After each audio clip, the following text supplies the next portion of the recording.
Blog Talk Radio.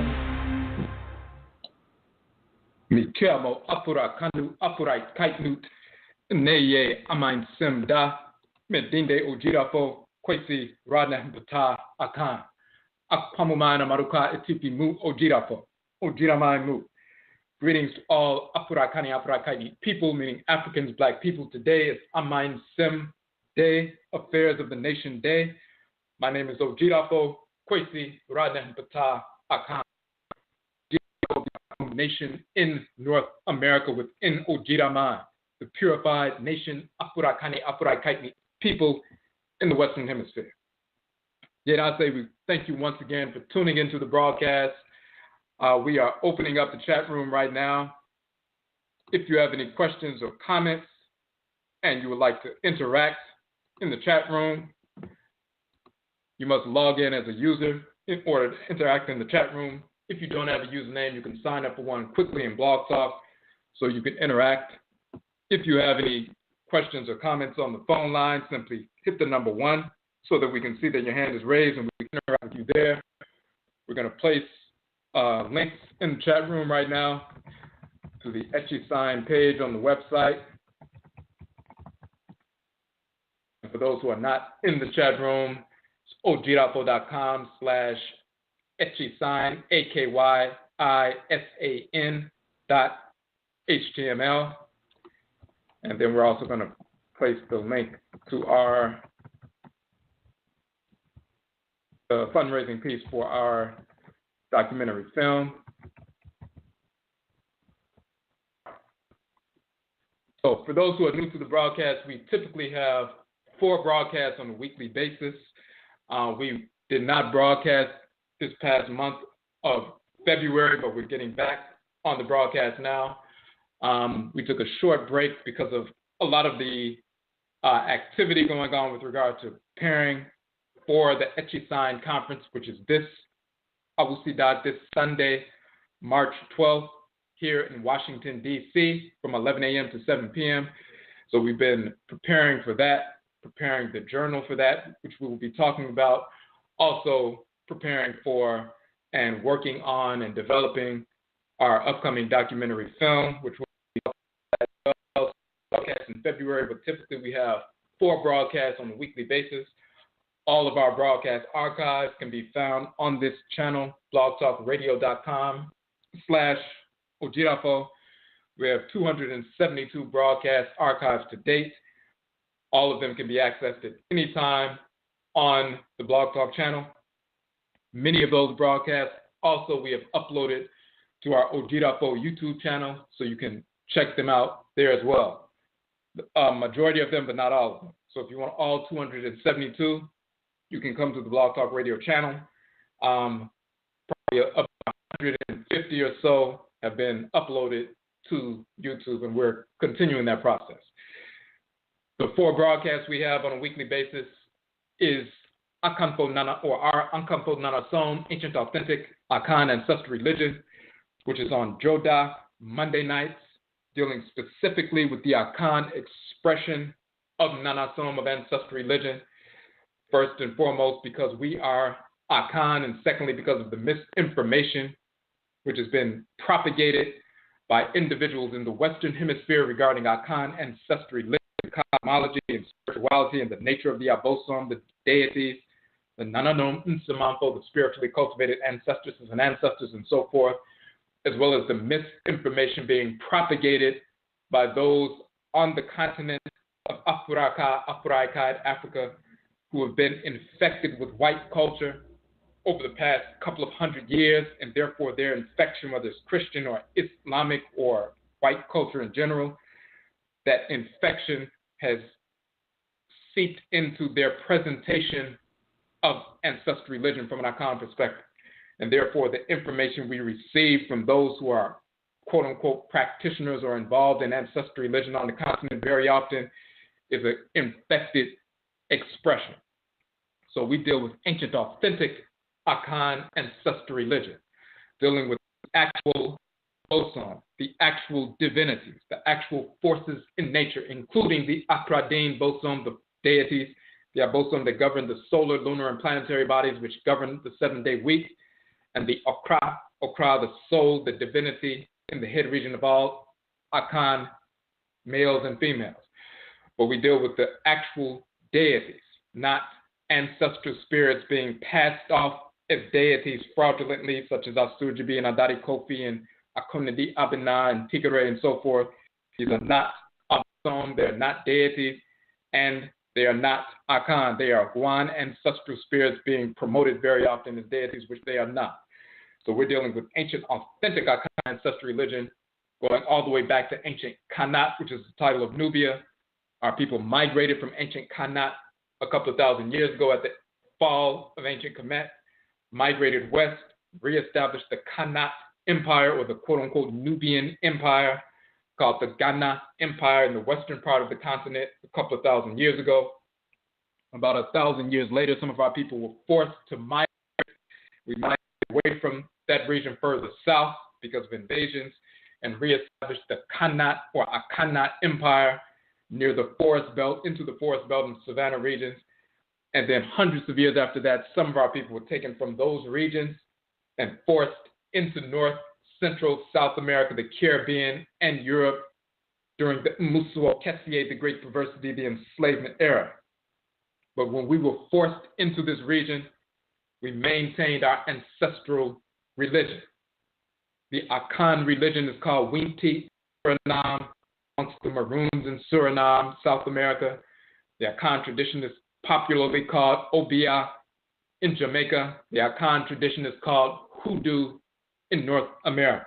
And as we have proven in our books, Hoodoo People, as well as the Hoodoo Mind, Volume 1 and Hoodoo Mind, Volume 2, Hoodoo Nation, Volume 1 and 2, we prove that Hoodoo comes from the Akan term Undu, meaning medicine from roots, trees, plant life.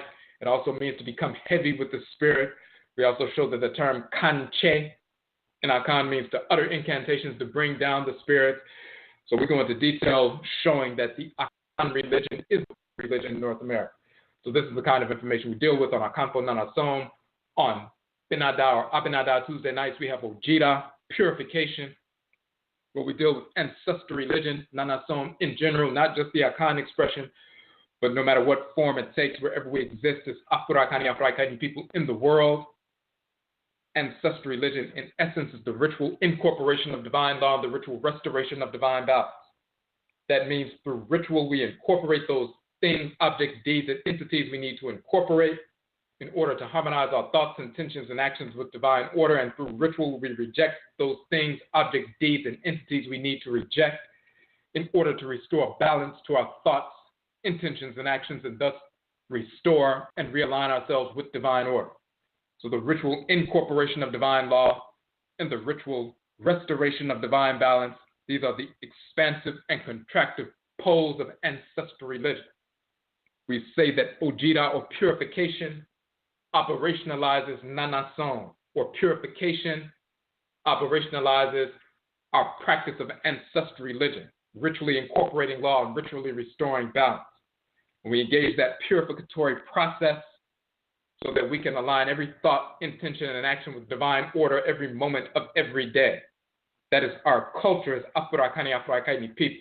The divine acceptance of law, the love of order, and the divine rejection or divine hatred, repulsion of disorder and its purveyors. We incorporate that which we need, and we reject, repel, destroy that which we do not need. Expansion and contraction. So we deal with ancestral religion, texts from ancient Kemet, and orature, oral texts, and ritual practices from all cultures wherever we exist as Afurakani, Afuraitkaitnut people in the world, on the continent, as well as in the Western Hemisphere. On Akuada Wednesday nights, we have Egua Marketplace. We showcase Afurakani, Afuraitkaitnut businesses, organizations, and institutions, those who are serving our community in a positive capacity, those who have maintained their ancestral religious values in the process. We have published our Okom economic development model, which is an approach to economic development based on our ancestral religious values. Therefore, it is a holistic approach to economic development. Part of that process in the Okom economic development model is to starve the beast and feed the pride. So we identify an Afurakani business, organization, or institution per week, and we starve the beast and feed the pride. That we make assessment on a weekly basis to determine what funds we would potentially wasted with the whites and their offspring. And then we starve the beast and feed the pride. We reallocate those funds away from the white businesses and direct them to the business, organization, or institution of the week. When we engage that process, when you take $10 away from a white business that you would have wasted at a white business like Walmart or 7-Eleven and so forth and direct it to the business of the week, that's a reallocation of $10 of capital from the white business to the black business.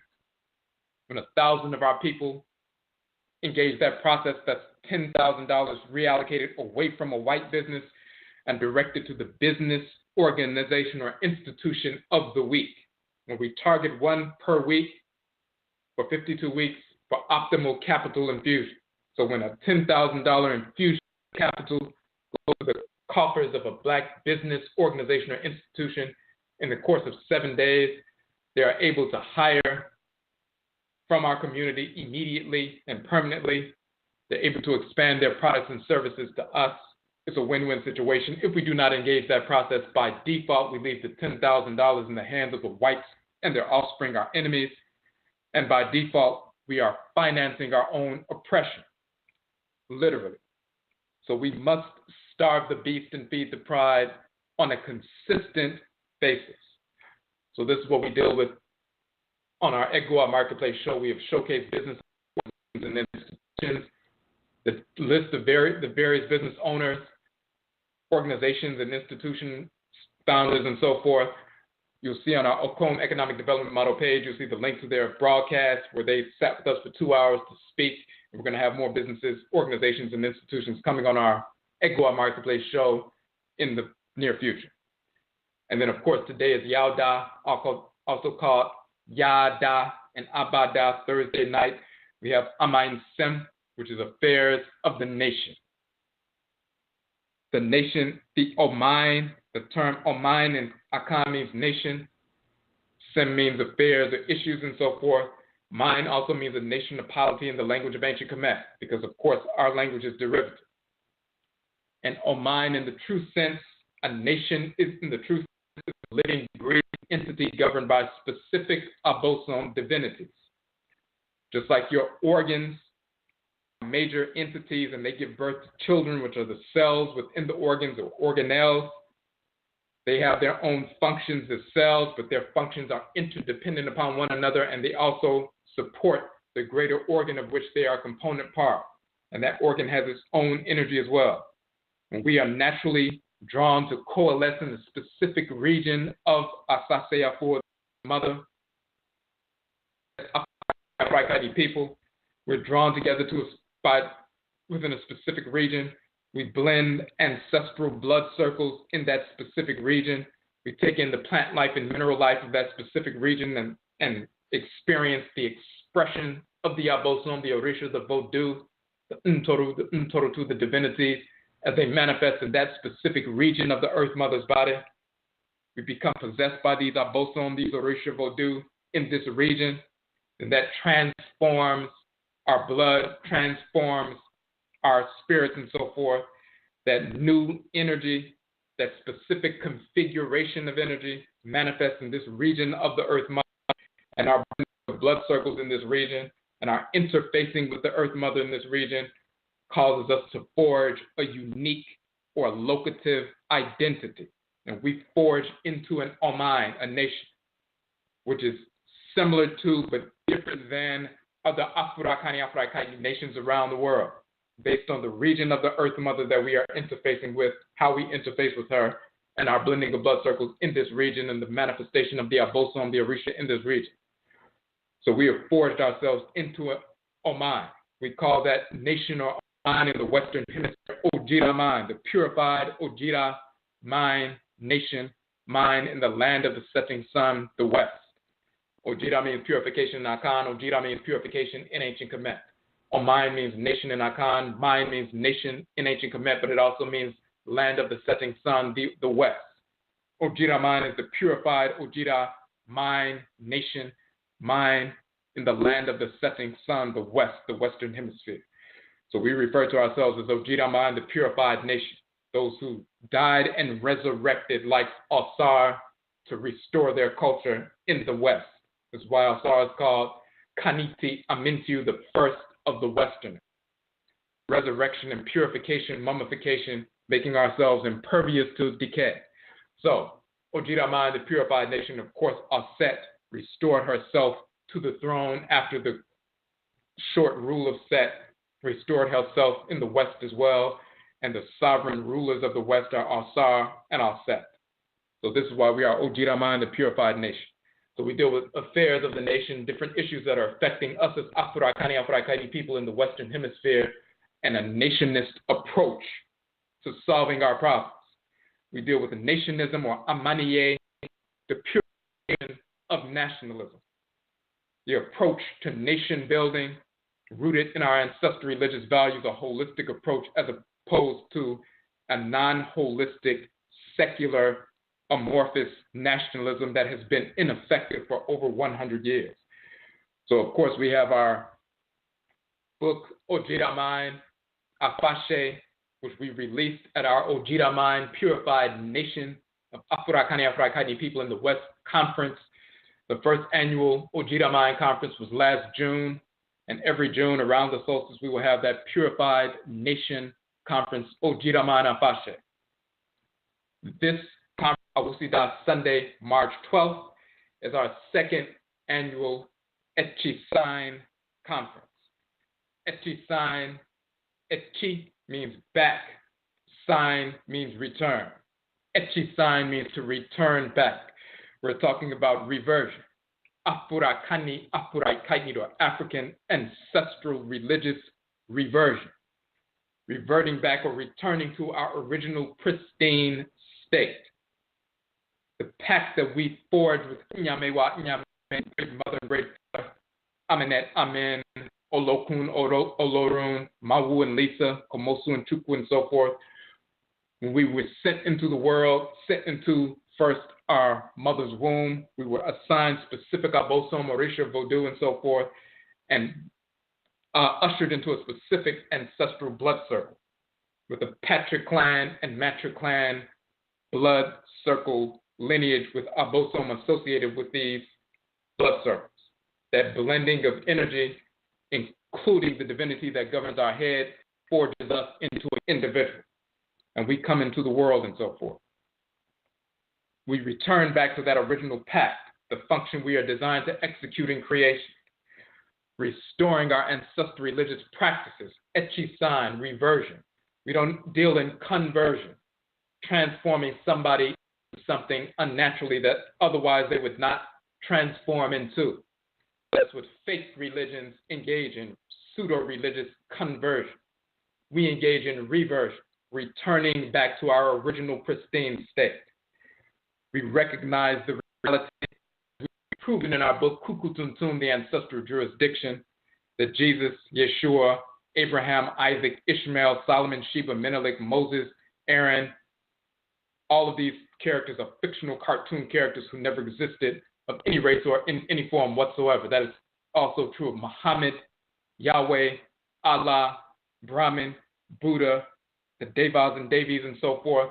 All of these fictional cartoon characters, we have proven conclusively that they are manufactured fragments of perverted texts from ancient Kemet that the whites in our offspring learned about, took fragments of texts, mistranslated fragments of texts, manufactured fake white deities, gave them titles from our language, corrupted titles, added to these fictional little white statues and murals and so forth, and gave them a carnal, fake history that never existed, and placed them in different parts of the world where they never existed.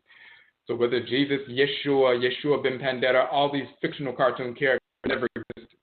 There's no value in these fake traditions, whether they are pseudo-esoteric or exoteric, whether it's pseudo-esoteric Judaism, Kabbalism, or Gnosticism, or Sufism, or the idiocy of Moorishism, extraterrestrialism. All of this nonsense has no basis in reality. So we deal with real ancestral religion, ancestral religious reversion. This is our second annual conference. We had a great conference last year around the spring equinox, and spring equinox next week. But we are in the beginning of our Apo observance, the 13-day observance in Akan tradition, which includes the spring equinox here in the West from March 12th to March 24th. We have this 13-day observance, and in the midst of that 13-day observance, we have the spring equinox. We're starting having our AKYISAN conference on the first day of our 13-day observance, our Po observance, which is March 12th, which is this Sunday, Awusida, March 12th. 11 a.m. to 7 p.m. The doors open at 11 a.m. The program begins at 12 p.m. We're going to have a number of presenters, presentations. We will have our Egua marketplace with our Egua marketplace vendors all day long. The conference is free. Registration is required. Registration is free. Registration is open to Afurakani, Afuraitkaitnit people only. African Black people only. The whites in our spring, of course, are not embraced or invited, accepted, will not be admitted. That includes white Hispanics, white pseudo-Native Americans, white Asians, white Hindus, of course, white Europeans, white Americans, and so forth. Afurakani, Afuraitkaitnit people only. We will be dealing with various expressions of ancestral religion born of the blood circles of our people here in the Western Hemisphere. When we were forced into the Western Hemisphere, as we said earlier, we maintained our ancestral religious practices. When we were forced onto ships of enslavement, the manner in which we practiced ancestral religion at that moment, for example, in the so-called 12,700s or 12,800s, meaning the 1700s, 1800s, the manner in which we practice our ancestral religion at that time was fossilized in the bones and blood of our ancestresses and ancestors. It was a time stamp. So the pristine approach to ancestral religion that we had at that moment, that is the tradition we brought to North, Central, South America, the Caribbean, and Europe when we were forced into the Western Hemisphere. That is the tradition we have passed on through our blood circles intergenerationally and transcarnationally, meaning through successive reincarnation. Whatever happened after we left the continent over the past couple of hundred years, we had nothing to do with that. When the infection of Christianity and the infection of Islam, the infection of white culture has taken root over the past couple of hundred years, we had already left the continent. We had arrived in the Western Hemisphere with that pure tradition, and we passed that pure tradition on. And that pure tradition manifests in the culture of the people. As we have shown, Hoodoo is the Akan ancestral religion in North America. From the Akan root, Ndu, meaning medicine, also meaning to become heavy with the spirit, when the spirit is called down through kanja.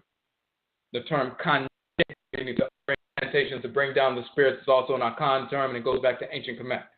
Ndu, meaning medicine, and also to become heavy with the spirit in the Akan language, also means the exact same thing in ancient Kemet, and we've shown that in our book, In the Hieroglyphs, the Medutu, showing those definitions. The term Juju is a Yoruba term, meaning to cast or to throw, term utilized in the Western Hemisphere and North America for the Yoruba tradition. So just as when our Akan people were forced into North America, we continue to use the term, utilize that term to express ourselves practicing Akan ancestral religion. When Yoruba people were forced into North America, they continued their Yoruba religious practices, and they call those Yoruba religious practices by a Yoruba name, which is Juju. Voodoo comes from the Fang and Ewe languages. So when Fang and Ewe people were forced into the Western Hemisphere, they continued to utilize their own language, continued to worship the Voodoo, and they continue to utilize the term from their language to express their culture, which is Vodou or Voodoo. When Ovambo people from Namibia, Angola, and so forth were forced into the Western Hemisphere, they continued their ancestral religious practices and continued to call their practices what they called them in Afurakai, which is Wanga, which is a general term. The same with Ngengang or Ngengang amongst the Bakongo people and the Fang people of Cameroon and Gabon and so forth, they continue to utilize the same names for the same practices. You hear someone would say, I'm a Hoodoo man or Hoodoo woman. What they were saying and are saying is, I'm Akan. If a person said, I'm a Juju man or Juju woman, what they were saying is, and are saying is, I am Yoruba. They said, I'm a Voodoo man, Voodoo woman, I am Eze, I am Fang. I'm a Wanga man, Wanga woman, I am Ovambo. I'm a Ngengang or Nganga, I am Fang, F-A-N-G, Fang, people from Gabon, Cameroon, and so forth, as well as Bakongo, the Nganga man, Nganga woman, and so forth, coming from the Bakongo tradition and other Bantu-speaking traditions. One said, I'm practicing Gris Gris. That is a Bambara term, and the Bambara people who were forced into the Western Hemisphere and other Mindi-speaking people continue to use the term Gris Gris to designate their ancestral religious expression. So we maintain our ancestral clans in the Western Hemisphere. We've maintained our ancestral religious practices. If you can become possessed by the Abosom, the Orisha, the Voodoo, the deities, if you can become possessed by the ancestresses and ancestors who go back thousands of years in your blood circle, then it is impossible for you to lose your ancestral religion. Because the deities interfacing with us is the foundation of ancestral religion. That's the foundation of religious worship, our alignment with them, and our ritual practices that were founded by our ancestresses and ancestors as they forged a relationship with the deities. If we forgot how to do a specific ritual, the ancestresses and ancestors simply possess, operate through the body of the person they possess, and perform the ritual in front of everyone, and then we relearn how to practice the ritual. We cannot lose our ancestral religion when spirit possession and spirit communication is operant within the people. That's something that our people need to understand, and this is the information we bring in AKYISAN. So we're going to have a number of presenters, food vendors as well as other vendors and so forth, video presentations, our marketplace, as we said. When you go to the AKYISAN page, you will see all of the details, and we are going to be updating some of the information on the page, and we'll send that out. You must go to the Ojiraman website. We have a separate social media network, Ojiraman, and we'll put that link in ojiraman.spruce.com. Ojiraman, ODWIRAMAN.spruce, SPRUZ.com. What that is a separate social media network. We've created a separate social media network that's a private social media network that's separate, that we pay for. Of course, we are on Facebook and Instagram and Twitter and these different social media networks. We also must have something separate that we control because, of course, Facebook and other social media networks will sanction you, put you in Facebook jail and so forth, restrict you from posting and sending out messages when it's too accurate and too truthful, too African-centered, or Afurakani, Afuraitkaitnit, and so forth. So we must have our own separate social media networks to get our information out and to organize and so forth. So we have that Ojiraman Purified Nation Network on the Spruce platform, ojiraman.spruce.com. It is through that network that you register for the conference. You simply go to the network, you sign up, just a couple of questions, sign up questions, you fill that out, then we approve you, and then you go to the event notification and indicate that you will be attending the event, saying will attend, clicking the button that says will attend. And we do that because this is our registration process. So you'll see the event notification on Facebook, but you'll also see, it'll link you to the AKYISAN website page, but then you will also see that there's a link to our Ojiraman Purified Nation Network, and that is the means by which you register. Now, we want to get back on if you have any questions or comments on the phone line, hit the number 1 so we can see that your hand is raised. If you have any questions or comments in the chat room, you must log in as a user in order to interact in the chat room. So one of the things that we do at every conference, which we will be doing at this conference as well, and all of our presentations, we'll be giving away a free copy of our AKYISAN Ancestral Religious Reversion book or journal. It will be released on that day. Presentation, including our conferences. We have 20 books that we have published. The ebook versions of our books, the soft cover versions of our available on our website, our page, the publications page. This is the 85th book that we publish. It is, of course, rooted and focused on AKYISAN Ancestral Religious Reversion, second annual conference, article dealing with ancestral religion from the AKYISAN perspective.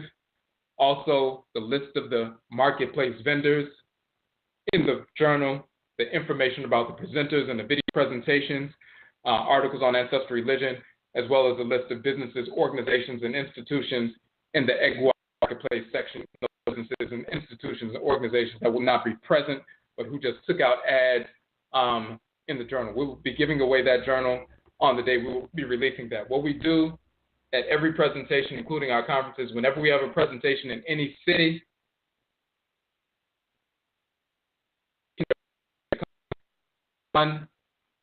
we do not charge admission fee for people to attend our presentation. Our presentations are open to Afurakani, Afuraitkaitnit people only, African Black people only. We do not charge an admissions fee to attend.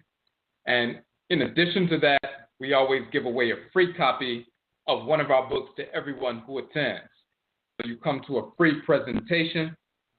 You also receive a free copy of one of our books, typically the book that we are speaking on that particular day out of the 24 books, and now it's going to be 25 by this weekend. Whichever book we are speaking on, that's the book we give away for free. On that, sometimes we run out, but over the past couple of years, we've given away over 1,100 softcover books whenever we had the copies, and we typically would have enough. Sometimes we would run out, but we'll be doing the same thing at this conference on Sunday. We'll be giving away the AKYISAN second annual conference journal to everyone who attends the conference, and you'll see that link on the page. So when you go to the AKYISAN page, you'll see the information. You'll see the flyer, which will be updated later tonight to add some new information to that. You'll see the list of presenters. That's going to be updated as well because we have an additional presenter and a change with regard to some video presentations, and then we have links to different things. Give me 1 second. Pulling this information up. Give me 1 second.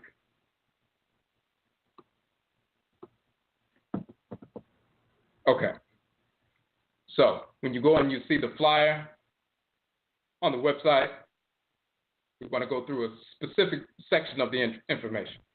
So what we say, which says AKYISAN in the context of ancestral religion, defines the process of reversion, returning back, reverting to our pristine state or condition. It is a return to the original pact we made with Amanet and Amen, Nyame, the Supreme Being, before we were sent into the womb to execute the specific function we were designed by them to execute in creation. As cells within the great divine body of Amanet and Amen, we have a function to execute just as every cell in your body has a function to execute within you. This is true of plant life, animal life, mineral life, and Afurakani, Afuraitkaitnit, African Black human life only. It is through executing our divine function that we ground ourselves in the divine order of creation. It is through AKYISAN, Ancestral Religious Reversion, that we reconstitute and revivify the knowledge and experience of our divine function, our very purpose for being. Our capacity to affect AKYISAN or reversion is not dependent upon anyone outside of our direct ancestral blood circles. Indeed, our ancestral religious practice can only be legitimized through the Abosom and Nananom Nsamanfo, the deities and ancestral spirits who are assigned to us pre-incarnation by Amen, and who were born into the world with us. We are born into our culture. it cannot therefore be given to us. And this is key. This is true of Afurakanu, Afuraitkaitnut Africans in the Western Hemisphere, as well as those on the continent of Afuraikai, Africa. We can therefore only restore our culture in its fullness through AKYISAN, through ancestral religious reversion. And we show in the Medusa the hieroglyphs that chi means to be behind, follow, go back, turn back. Sign also means to return, but etchi means back, to be behind or back. Sign means to return. In the Akan language, etchi means back, sign means return. So when we utilize this term, it's an ancient term from ancient Kanit and Kemet, defining our process, recognizing that our culture is born of our blood circles. Sometimes what takes place when we attempt to get involved in quote-unquote African spirituality is that Eurocentric mindset. People approach quote-unquote African spirituality or ancestral religion with a Eurocentric mindset. Our people in the Western Hemisphere have been, specifically in North America, been conditioned to believe that we didn't retain any aspect of our culture. We were totally stripped. We didn't have anything. We lost the language, lost the culture, lost the religion, and so forth. And now we're just totally dependent on traveling to the continent of Afuraitkaitnut, or traveling to the Caribbean or South America to go receive some shrines from someone and become godchildren, and then come back and try to reestablish practice. In reality, we maintained our ancestral religious practices intact. Hoodoo and Juju and Voodoo and Wanga and Ngengang and so forth, these are not magical botanical practices where we're just dealing with a few little roots and herbs and medicines and mixing pseudo-Native Americanism and pseudo-European folk magic with different things that are totally inaccurate. So we'll give you a couple of definitions. One of our presentations, Mama Mawusi Ashakir, from the founder of the Body Temple Institute. And one of the updates is we have a couple of our presenters who will not be able to make it actually in the space. Mama Mawusi, you may have seen this on when they posted this on Facebook, but her family, someone actually ran, with drunk and so forth. Their car ran into the house of the Ashakir family and also ran into their vehicle. So it damaged their house and damaged their vehicle. They were not injured, which we are very grateful for. So their family members weren't injured, but their house was, damaged, and their vehicle was damaged. So she won't be able to make it, but we're glad that the family's all right. But what they are going to do is submit a video presentation dealing with the information that she would have presented if she would get out to the presentation. And just to give you an example, she'll be speaking on Juju, reclamation of Yoruba ancestral religion in North America. So when you see on the flyer, it says, when Yoruba people from the region of contemporary Nigeria, West Afuraitkaitnut, Africa, were forced into the Western Hemisphere as prisoners of war, they continue to practice Yoruba ancestral religion. The Yoruba term Juju, meaning to throw, referencing the throwing or casting of ritual incantations, medicine spells, etc., for protection, healing, and warfare, continue to be used as the general term for the Yoruba ancestral religion in North America. The unique forms of spirit possession, divination, the use of egungun masking, sacred ibeji, twins, midwifery practices, ritual procurement and administering of medicine, and more are ritual practices born of the cosmology of Yoruba ancestral religion and culture. Juju is not related to pseudo, quote-unquote, Native American or European pseudo-folk magic practices.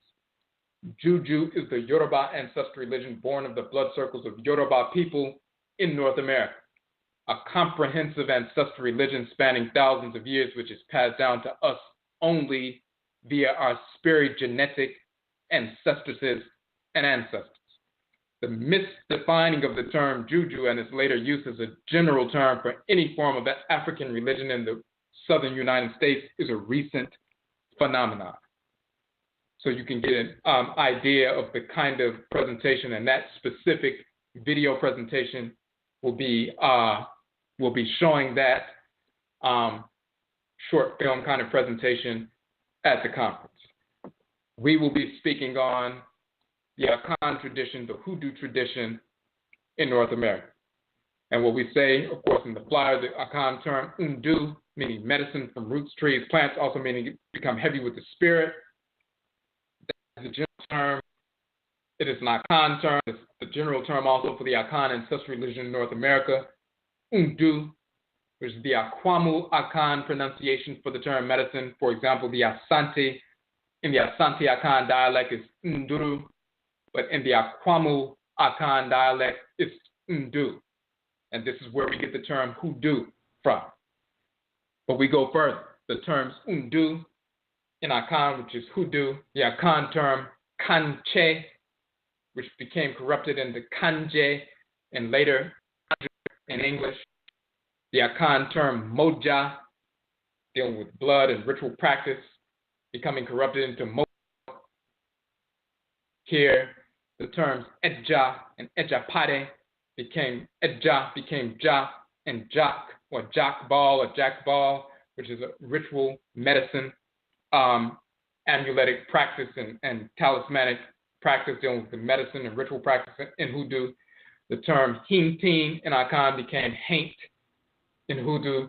The term Jo, meaning to shout, became shout or shouting like ring shout. The term is Cho in Akan. The term for priest or priestess, Komfo or Akumfo, became Gomfo and Gufo and Gufa doctor, Gufa dust in Hoodoo that comes from Gufo or Kumfo, Akumfo, a form of priest or priestess in Akan culture.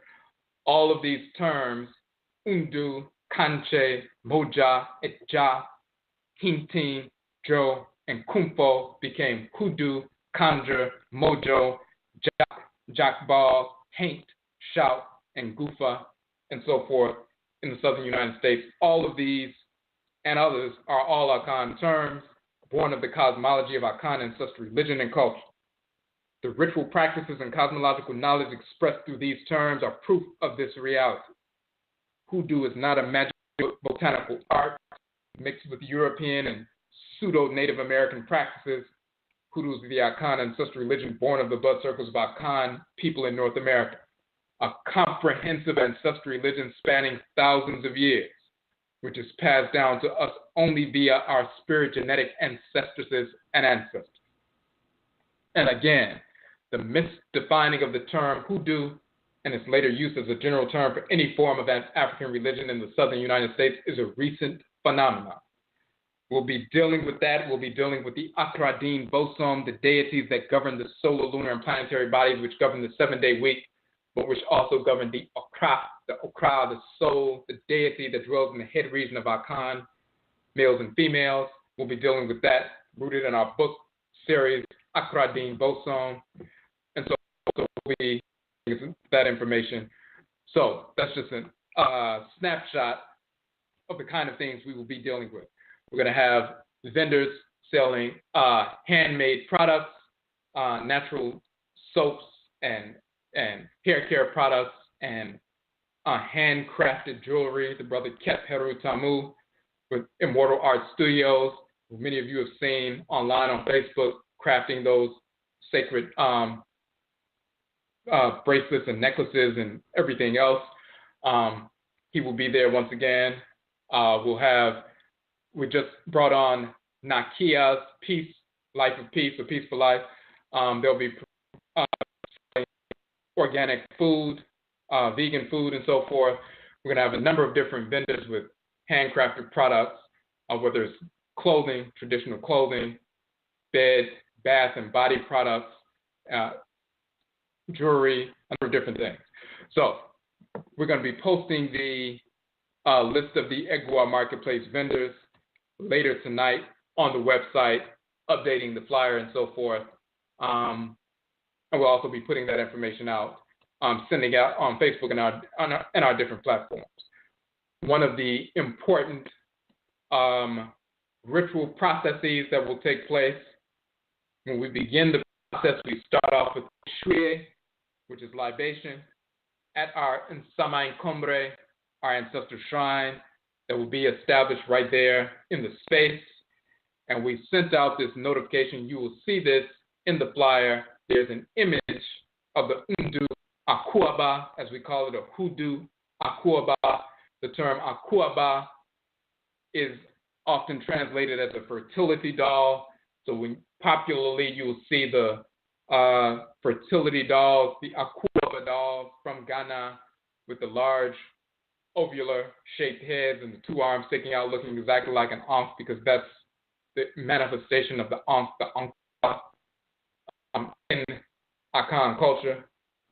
And there are different variations of that. The specific image that you see on the flyer of this specific Akuaba doll is an Akuaba doll found in Virginia in the 12,700s or the 1700s. This is an Undu Akuaba or a Hoodoo Akuaba, carved by the hands of one of our Akan ancestresses during the Enslavement Era. We were able to reclaim this specific figure from an auction house. The whites and their offspring had this figure. They didn't know exactly what they had. They were calling it an African-American slave doll. They didn't know the significance of it. They didn't know where it came from or what kind of style it was. Of course, our Nsamanfo directed us to this information to find this specific artifact of ours. We reclaimed this artifact, and now we have it at our shrines. And we will be bringing her out, and she will be on the shrine. This is the legacy of Hoodoo, of Akan Ancestral Religion, and just Afurakani, Afuraitkaitnit Ancestral Religion in North America. She is returned, and the ancestral spirit connected to her, who fashioned her, carved her, is connected to her as well, and at the shrine as well. So you will see that on the page, and that is a significant development for us, and that spurs other individuals to find those artifacts that our people have left behind over the past few hundred years, and to begin to reclaim those and incorporate those into our shrines and ritual practices and shrine houses as well. We sent out a notification about that on Facebook, and we also published an article on that, but it's also included in the flyer. So there are a number of different things that will be taking place at the conference. Again, if you have any questions or comments, hit the number 1 on the phone line. Once again, registration is free. And hold on one second. I just want to look at this message real quick.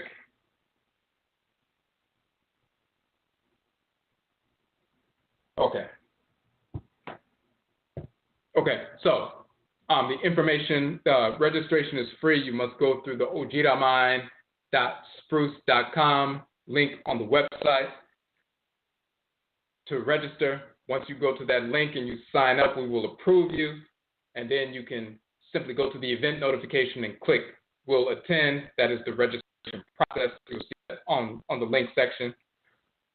You can share the information, of course, to all of your contacts. Once again, registration is required, registration is free, and registration is only open to Afurakani, Afuraitkaitnit people, African Black people. We will update this flyer, as we said, later tonight. We have some information to add, and then we'll be posting this broadcast later tonight as well, so you can share this broadcast once it's uploaded to YouTube, so that'll take a couple of hours, but once it's uploaded, you can share this broadcast. You can also share the event notification. You can also share the trailer that we produced specifically for the AKYISAN conference. We're going to update the flyer with the additional speakers, the original flyer. So you'll see that information. If you have any questions, simply hit us up on Facebook or our regular email address. We got one question in the phone line. Give me 1 second. You can hit us up at kwesiakan@gmail.com or go to ojirafo.com and aquamomine@ojirafo.com address there as well. Okay, Michelle on the phone line, number 8162. You had a question or a comment? Brother Kwesi. What's up? I have 3 questions, but they're actually pretty off topic, if that's okay. Okay. I found No an image of a mural. Okay. Can you hear me? Yep, I can hear you now. Okay. I found an image of a mural with what looked like Het Heru facing Heru, and they were holding hands. And between them was a glyph that included an ankh, and the top of it was shaped like a heart. And the mural, it looked like it was authentic, but I just never seen an ankh with a heart-shaped top before. And I was wondering if that was something that was authentic or if that was something that somebody altered or what. I saw that earlier on Facebook. I saw somebody posted that on Facebook, and I just glanced at it. But what it appears to be is it looks like a mural from either the Temple of Hor-Em-Heb or possibly Tutankhamen is one of the more popular murals. But that on the heart is something that was superimposed. That's not part of the original mural. Somebody just put that in there, and they were trying to, promote the idea, since the deity was holding hand with the male and female divinity were holding hands, they just tried to promote it as a, love image. Oh, okay. I had a question about astrology. I was wondering what it was actually used for. Okay, so when you're talking about astrology now, and we did a broadcast. Well, actually, we did a 2-part broadcast over a year ago, and we were talking about ancestral religion and pseudo-Kemetism parts 1 and 2, and we were talking about the new year and the differences between what we recognize as the new year and the whites and their offspring calling the new year, January 1st and all of that nonsense. And even though people know that, the star Zapata or Sirius goes to a high point at midnight, that's still not the beginning of a new year. So it's foolish to try to pretend like that's some esoteric new year, which it is not. That's foolish. But we also talked about astrology, so the tropical chart that you see in most newspapers, as well as the sidereal chart that people use. Those dates are, the majority of them are inaccurate. So if you look at a chart that has an astronomical dates, they're not just 12 signs, they're actually 13 signs that cross the ecliptic or constellations. And each one of those constellations, the sun is in those signs, quote unquote, different periods. They're not all 30 days. One is 7 days, one is 45 days, one is 32 days, and they're different, points. So even now, when people talk about we're in the age of Aquarius, we're not. The age of Aquarius won't happen for another 600 plus years. And this Aquarius, meaning the water bearer. You see the divinity holding a vase of water or 2 vases of water and pouring them out. That's a corruption of the male divinity Hapi, the Nile, one of the Nile divinities. That's Hapi met in Hapi Reset, Hapi of the North and Hapi of the South. But you'll see in ancient Kemet, Hapi pouring with vases water to make the river, the Hapi River, swell. So when they talk about Aquarius being the water bearer and he has the vase and he's, the vessel and pouring out the water, that's where they stole that from. But that constellation, sun will not, at the vernal equinox, the equinoctial point, it will not be in that sign of Aquarius for another 600 plus years. The whites and their offspring who didn't understand the precession of the equinoxes a couple of thousand years ago, the Greeks and others, they didn't understand that, so they kind of freeze what they believe the constellation points were at that time, and they continue to use that from that point on. If you look up in the sky where the constellations actually are, you will find that about 89% of all the dates on the tropical astrological chart are inaccurate. About 11% of them are accurate. And again, as we said, there are 13 signs and not 12. A couple of thousand years ago, there were only 12 constellations crossing the ecliptic. But because of the precession of the equinoxes and the tilt of the earth and so forth, things have shifted, and now there are 13 constellations crossing the ecliptic every 365 and a quarter days. So when we deal with constellations and the bosom that govern constellations and the energy of the bosom that govern these constellations is similar to the energy of the bosom governing the 7 days of the week. So you can track the seasons, you can track various different things that are taking place on Earth and natural cycles and so forth, and how they are influenced by the movements of these celestial bodies. But when it comes to our development, when it comes to the way we function and operate in creation, there are influences that come from the positions of the constellations, because these are stars, they have energy, they have power plants and so forth. They're constantly transmitting energy that affect the Earth. They don't affect the Earth as powerfully as our star or our sun, the Aten, the Atenit, but they do have an effect. They do have, influence. So they do have that kind of, impact. But when it comes to what our function in the world is and how we are to operate in the world and so forth, that is determined by the bosom that were assigned to us before we even got into the womb. So the way we are to operate is governed by the patriclan bosom, the matriclan bosom, in concert with the divinity that governs the Kra, the head, and those divinities are assigned to us before we even enter into the womb. So when we get into the world, those bosom are already governing us. Now, if we're born into the world, the influence of certain constellations, they will have an influence on us, but they will not be the ones that govern us. They won't be determinate, they'll just be influential. So if somebody is a child of the Abosom Benna, which is the male divinity that governs the planet Benna, which is called Mars, by the whites and their offspring, called Benna or Heru Bedat, in ancient Kemet, Heru Behudet or Bedat, called Benna in Akan, the divinity of hot metal and war, iron. The planet Benna, so-called Mars, he's called Ogun in the Yoruba tradition, Ogun, Vodun, and Ikenga in Igbo. Somebody born with their Kra governed by Benna, they're going to manifest Benna's energy because they carry his energy into the world. They are a cell within the Benna organ. They are organelle within the great organ Benna, and they wield his energy in the world. Just like you're a cell of the immune system is wielding the energy of the immune system in the body. Benna governs the immune system in the great divine body of the Supreme Being, so children of Benna carry that immune system function in the world. If that child of Benna comes into the world and his Kra is governed by Benna, but he is born during the time that the constellation of Hapi, so-called Aquarius, is ruling, he's not a child of Hapi. He came into the world as a child of Benna. His Benna energy will be influenced to a certain extent by Hapi's energy.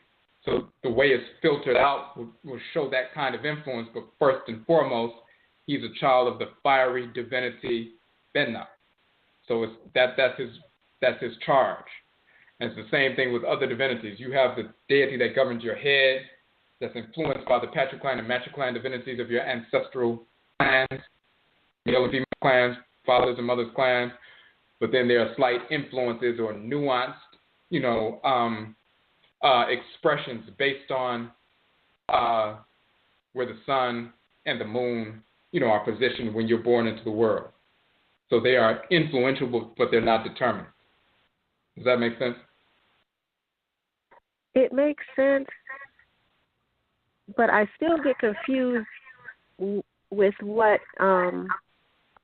our people were using it for. Like, were our people actually casting charts for people and making predictions and different things like that, the way that the whites and their offspring try to make it seem? No, not casting, not like that. So basically it's like, for example, just like you can look at the movements of the sun or the full moon and the new moon and so forth, and the effect of things like that in seasons. They learned that from people. So the effect that the sun in different positions at different times of the year as upon plant life, animal life, mineral life, and healing and things like that. The solar energy at a certain time of the day, a certain time of the year is different than, nighttime, or, different between winter and, summer, or spring and fall and so forth. And you can calculate that, you can measure it, you can make plans based on that, just like an almanac.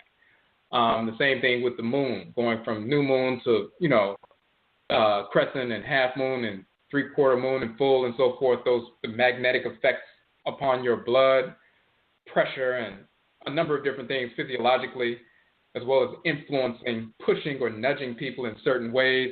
You can determine certain kinds of things that will take place with people, certain influences that they will have. But just like it's kind of obvious with the sun and the moon, it's less obvious for people who don't know with the planets and other stars. But they have influences specifically because they're governed by specific divinities. So you can understand the seasonal cycles, how it affects the land, how it affects the crops, how it affects people's emotions and things like that, but these are all influential. But when it comes to actually determining what's taking place in someone's life, people weren't just putting together, astrological charts. We were engaged in divination and communicating directly with the deities that govern the person, and communicating directly with the ancestral spirits that govern the person, and we can tell them exactly what's taking place. We were just not, the whites and offspring would have to put a chart together because they cannot communicate with any deity. And the only kind of ancestors who communicate are spiritually uncultivated, discarnate relatives and non-relatives. So they can't engage that process the same way we would. If we put a chart, if you see the zodiac of Dendera and so forth, and the different constellations and where they are in different positions and the effect that they have on plant life, mineral life, and people and so forth, we can lay that out showing the general influences that they will have on people, just like we know that generally what's going to happen in the summertime and how your body gets heated up and how it's going to affect your body, how it's going to affect the crops, and you can base your agricultural life on the seasons. We can do the same thing with planets, stars, the moon, celestial bodies. But when it comes to actually determining what your function in creation is, how you are to operate, these various things, you have to be able to tune to the deity that governs your patriclan, matriclan, your crop. So when the whites and offspring put out a chart, they were just imitating things that we put forward and memorizing certain, we wrote in papyri texts and so forth, and prescriptions that we wrote and so forth. They memorized these things and began to repeat them and then change different things. For us, when we wrote down prescriptions and different things that were taking place, the chart was born of our communication with the deities. It wasn't just we're going to draw a chart of the sky and say this planet is here and the moon is here and the sun is here, so that means this, and this. Did you communicate with the deity that animates the sun before you told the person what was in the chart? Did you communicate with the divinities that govern the moon and how they relate to the divinity that governs the person's crop? Did you speak directly to those divinities and hear what they had to say and then share that with the person if you're putting together a chart? If you're not doing that, then it's not really astrology. It's just imitating what the whites and their offspring are doing. If people can't communicate with the abosom that govern and animate these celestial bodies, and how they interface with the abosom as the person, they're not really doing what our people have always been doing. The diviners, whether it's Ifa or, the divination systems in Akan and Yoruba and Bakongo and everything else, these are the same systems and expressions of systems that we were using in ancient Kemet. The whites and offspring sought a system where they divorced themselves from communication with the divinities and just put together some little mechanical chart, some little mathematical expression, and try to say that this is governing the lives of the people. That's what they were trying to do. Okay, that makes sense.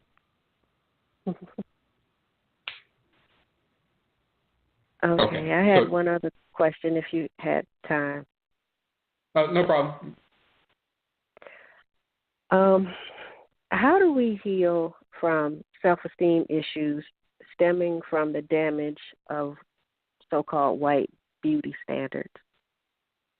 Say it again. You said, how do we feel? Say it once again.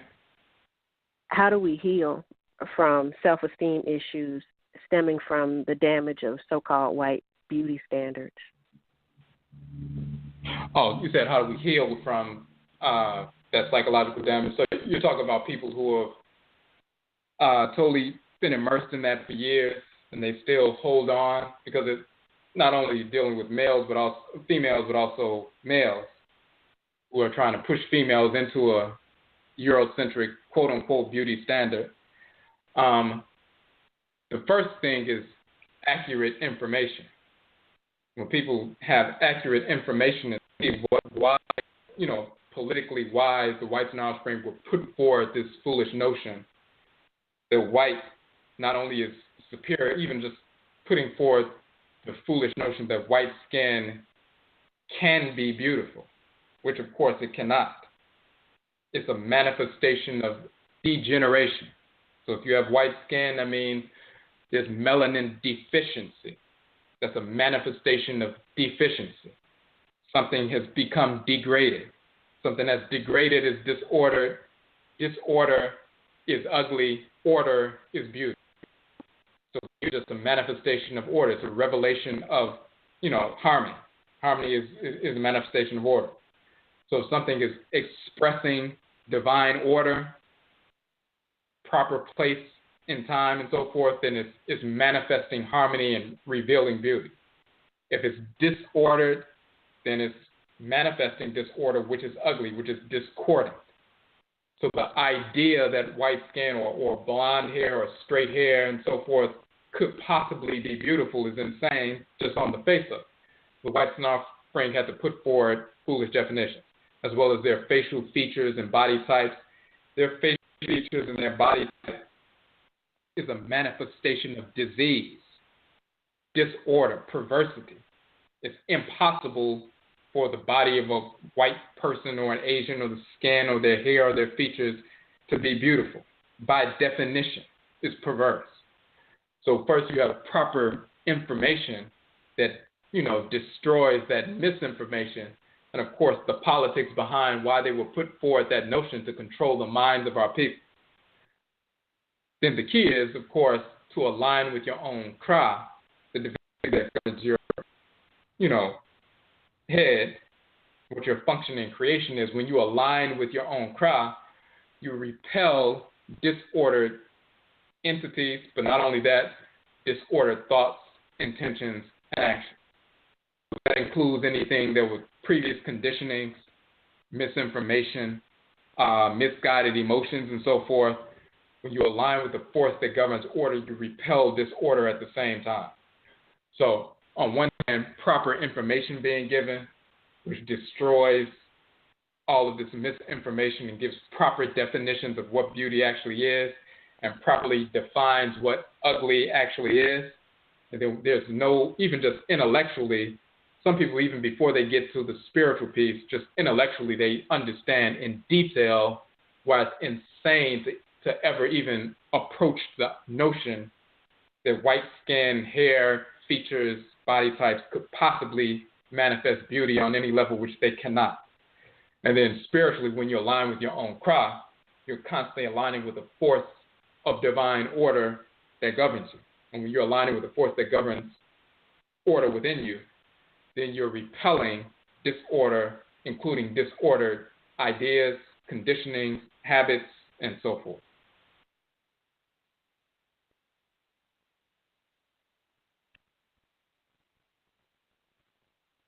So did that make sense?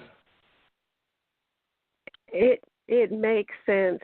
I guess what I'm still kind of dealing with, I feel like you answered it, but it's like once, someone does return to their to our teen culture, and they've given up the weave and all of that stuff, and they're trying to accept the skin that they're in, but yet they still have to deal with people other black people that are not on that same level, and they're still projecting the white beauty standard onto you, like trying to force you into the hair and the whatever, or even, name calling because of your skin tone and your facial features and stuff like that, because it doesn't look like what they're conditioned to believe beauty looks like. So, like, even once you get away from it, that other element is still, unfortunately, there. Right. It is there. So, and one of the valuable aspects of that kind of ritual practice we're talking about is not only do you repel the misguided thoughts and so forth, but you begin to repel those kind of individuals who still have that mindset. And it switches from them, projecting that negativity onto you and making you feel uncomfortable. Then it begins to switch. Well, they start feeling repelled by you, and they start feeling uncomfortable and weak in your presence, and they start to, shrink away from you. Or they want it. Of course, you're not dealing with those kind of people on a regular basis anyway, unless it's just, you have to. But it becomes a situation where they're trying to deal with you with the least amount of interaction possible, only if it's necessary, because they feel uncomfortable, because they know you're onto something, what you really should be doing. And in the face of that, they begin to turn. When we first get involved in culture and we're the only ones engaged in something intelligent, it's like somebody who was in a abandoned building smoking crack with everybody else, and then they stop smoking. The other 15 people standing around are still smoking. They'll try to make the person feel like it's something wrong with them for not smoking crack, which clearly the most intelligent thing you can do is not smoke. But after a while, when the person cleans themselves, they start making the other people recognize that what they're doing is insane. Hello? That takes place.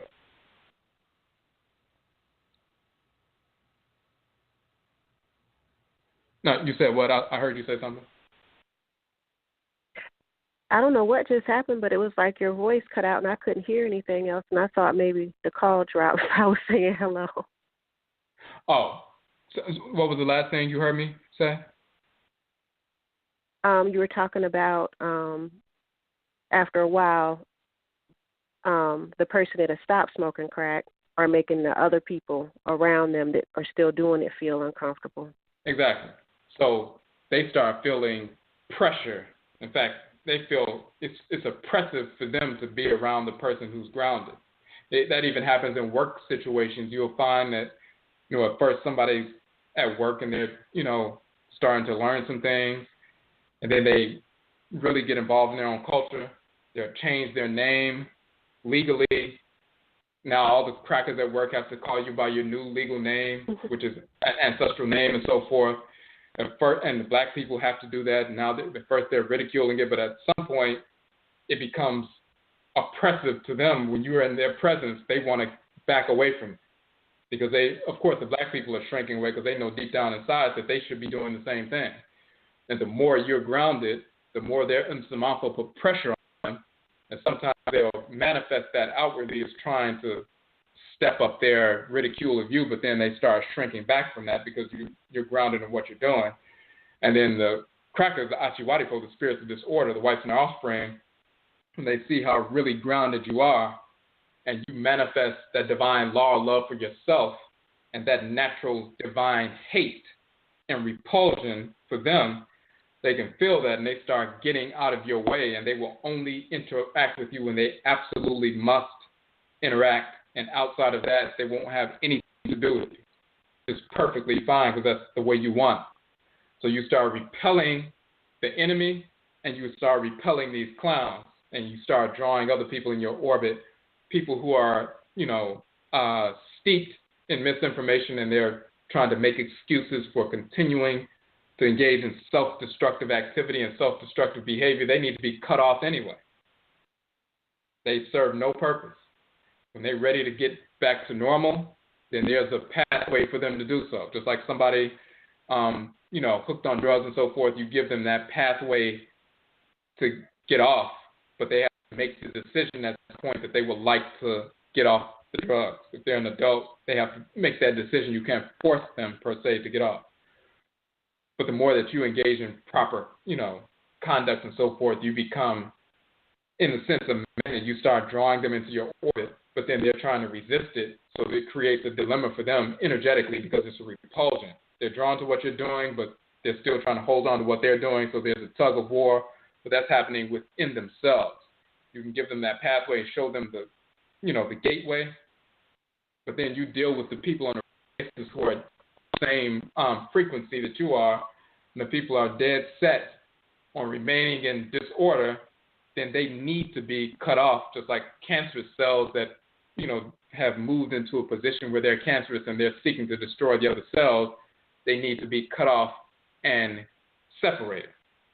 There's no need to hang on or try to, hold on to relationships or,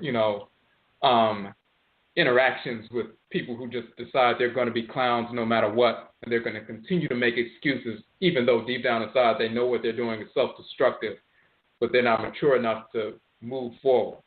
So leave to themselves, let them self-destruct. And when they self-destruct and they decide they want to move forward, they can look back and see the path that you laid out for them, with that example you laid out for them, and at some point, very often that's what ends up happening. Or they don't do it, but then their children or other people connected to them end up getting on that track and leave them behind as well. And then later on, years later, they end up trying to come along and get back to normal. So that's typically what takes place. Okay, that makes a lot of sense. Madase. Yeni Aseda. Appreciate the call.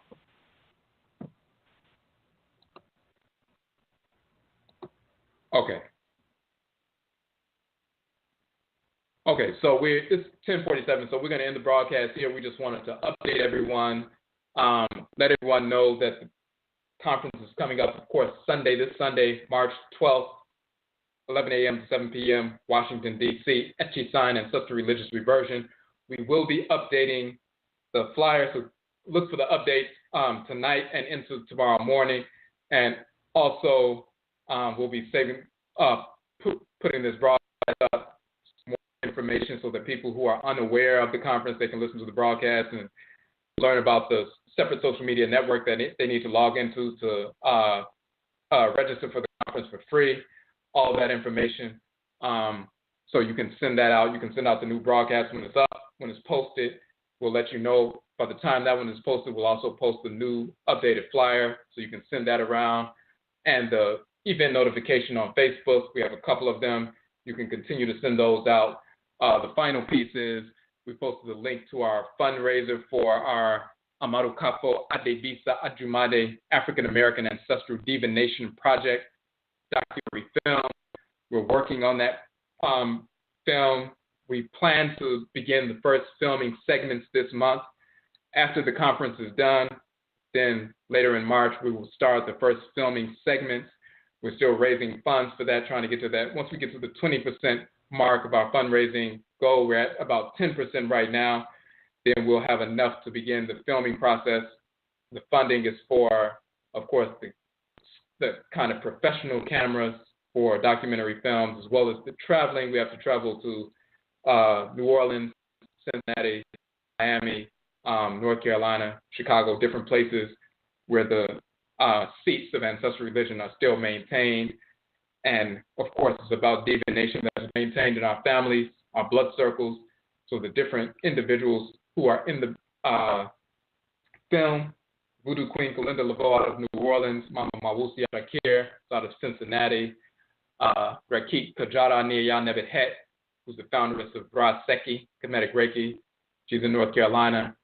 Seshat Ankwajet, authoress of Wache Yoga, and also deals with that divinatory practice, that Seshat divination and so forth. She's in Florida, and we'll be going to Chicago as well as the South. So these various different places we'll be filming on location where the shrines of these divinatory practices are seated. We must go to those shrines.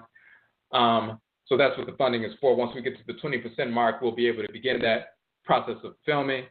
So if you have not yet seen the trailer for the film, it's a 9-minute trailer. You can go to the page, the fundraiser page for that, fundraiser, fundrazr.com/amarukafo, AMARUKAFO _ Adebisa, ADEBISA.